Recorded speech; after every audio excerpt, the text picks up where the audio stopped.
perkenalkan, nama saya Apin Cedela Dewanti, NIM C10511911046, Prodi Ilmu Tanah, kelas B, Fakultas Pertanian, Universitas Tanjung Pura. Di sini saya akan membahas runoff yang tidak tertampung di sekitar rumah saya.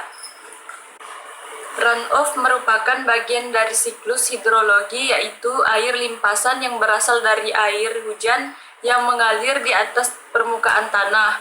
Air hujan yang mengalir tersebut mengalir dari hulu menuju hilir, yang kemudian bermuara di sungai, danau, maupun laut.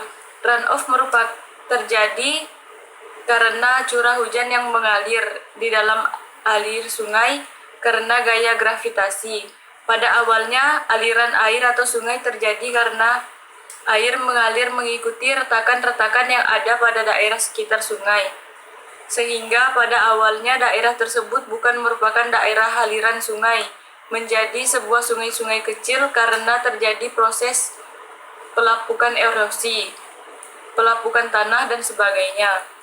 Apabila intensitas hujan yang jatuh di suatu das melebihi kapasitas infiltrasi, setelah laju infiltrasi terpenuhi, air akan mengisi cekungan-cekungan pada permukaan tanah. Setelah cekungan-cekungan tersebut penuh, selanjutnya air akan mengalir atau melimpas di atas permukaan tanah. Limpasan permukaan atau surface runoff merupakan air hujan yang mengalir dalam bentuk lapisan tipis-tipis di atas permukaan lahan yang masuk ke parit-parit dan selokan-selokan yang kemudian bergabung sampai ke sungai. Sistem drainase. Drainase merupakan salah satu fasilitas dasar yang dirancang sebagai sistem guna memenuhi kebutuhan masyarakat dan merupakan komponen penting dalam perencanaan kota atau perencanaan infrastruktur khususnya. Drainase yang berasal dari bahasa Inggris yaitu drainage, yang mempunyai arti mengalirkan, menguras, membuang atau mengalihkan air. Fungsi drainase menurut R.J. Kodowati. Yang pertama, membebaskan suatu wilayah, terutama yang padat dari permukiman dari genangan air, erosi, dan banjir. Yang kedua, karena aliran lancar, maka drainase juga berfungsi memperkecil resiko kesehatan lingkungan, bebas dari malaria atau nyamuk dan penyakit lainnya. Yang ketiga, kegunaan tanah permukiman padat akan menjadi lebih baik karena terhindar dari kelembaban. Yang keempat, dengan sistem yang baik, tata guna lahan dapat dioptimalkan dan juga memperkecil kerusakan struktur tanah untuk jalan dan bangunan lainnya. Runoff atau air hujan yang tidak tertampung pada daerah belakang rumah jatuh ke lahan dan tertahan oleh pagar dan tidak mengalir kemana-mana dan akan surut atau kering dengan sendirinya masuk ke dalam tanah.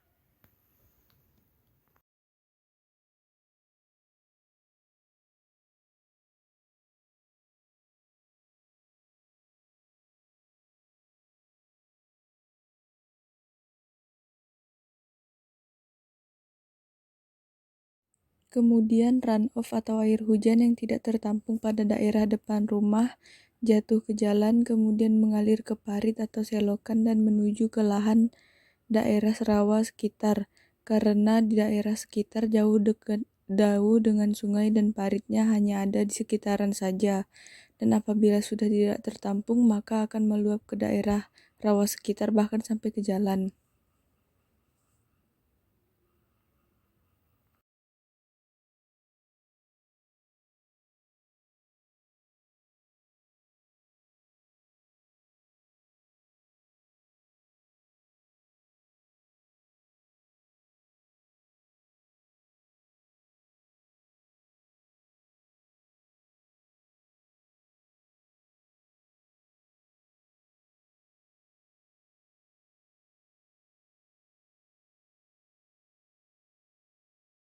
Sekian video mengenai runoff yang tidak tertampung yang dapat saya sampaikan. Apabila ada kekurangan dan kesalahan kata dalam pengucapan, saya meminta maaf. Atas perhatiannya saya ucapkan terima kasih. Sampai jumpa.